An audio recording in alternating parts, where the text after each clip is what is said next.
Pierre Durand, vous êtes le président de la société de joute et de sauvetage d'Ampuis. Tout à fait. Comment ça s'est présenté, comment ça s'est préparé, ce championnat national de France? Il s'agissait pour nous de fêter le 100e anniversaire de la société, donc par définition qui a été fondée en 1924.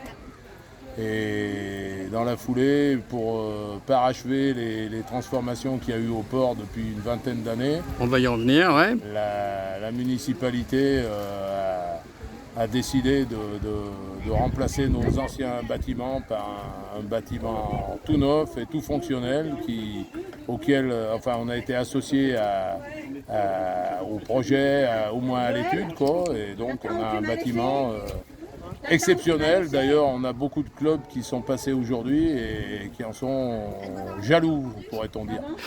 Pour préparer un tel championnat, en accueillant plus d'une vingtaine de clubs de la Ligue régionale, ça demande une grosse mobilisation. Oui, une grosse mobilisation, mais... 200 bénévoles, m'avez-vous dit? Oui, mais on jouit d'une sympathie, d'un élan de sympathie ou alors d'amitié. On ne sait pas très bien pourquoi. Enfin si, on sait pourquoi, parce que tout le monde a quelque chose à en souvenir qui s'est passé au port d'Ampuis, puisque d'année en année, depuis 1997, on organise le feu d'artifice, le bal, et puis tous les ans aussi la vogue et autres. Donc tous les Ampuisais ont quelque chose à faire au port et ont souvenir à se rappeler. Comment se porte ce club sportif? 80 licenciés? Oui, environ. Et voilà, beaucoup de rameurs, beaucoup de féminines, que ce soit en barque ou en joute, puisque maintenant la joute est ouverte Mixte. à la gente féminine. Et voilà, on a plusieurs jeunes qui ont repris goût à la joute. Bon, c'est assez difficile parce que c'est un sport qui dure Quelques mois, en fait. Oui, de juin à début septembre. Donc c'est difficile. Les jeunes qui viennent nous rejoindre ont toujours un autre sport, que ce soit le foot, principalement même le rugby d'ailleurs. Donc c'est difficile. Si on ajoute à ça la période des vacances, voilà, c'est compliqué de faire venir, mais bon, on compte un peu sur le copinage, on va dire. Souvent, c'est les enfants des anciens sociétaires, et après, ils viennent avec leurs copains, leurs amis, et on compte là-dessus pour pérenniser notre société. En conclusion, parlez-nous, dites-nous deux mots de ce stade nautique Pierre Gallet, tout refait avec des bâtiments tout neufs, votre espèce d'house club en plein air.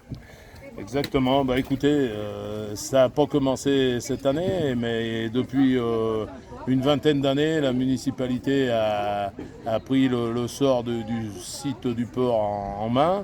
Et ça a été d'abord le ponton qui a fermé le bassin, puisqu'en théorie, une compétition nationale ne peut pas se réaliser sur le rond de vif, et on est obligé d'être dans un bassin fermé pour éviter les vagues.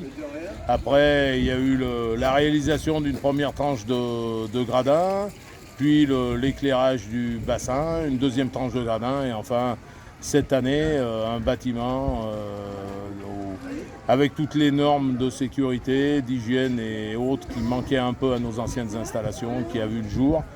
Et on peut ajouter qu'il a vu le jour dans un temps record, puisque tous les clubs se posaient la question de savoir si on allait réellement pouvoir organiser une finale de championnat de France en ayant commencé les travaux juste après la vogue de l'an passé. Et voilà, il a été livré et inauguré le 7 juillet. Ouais. 7 juillet.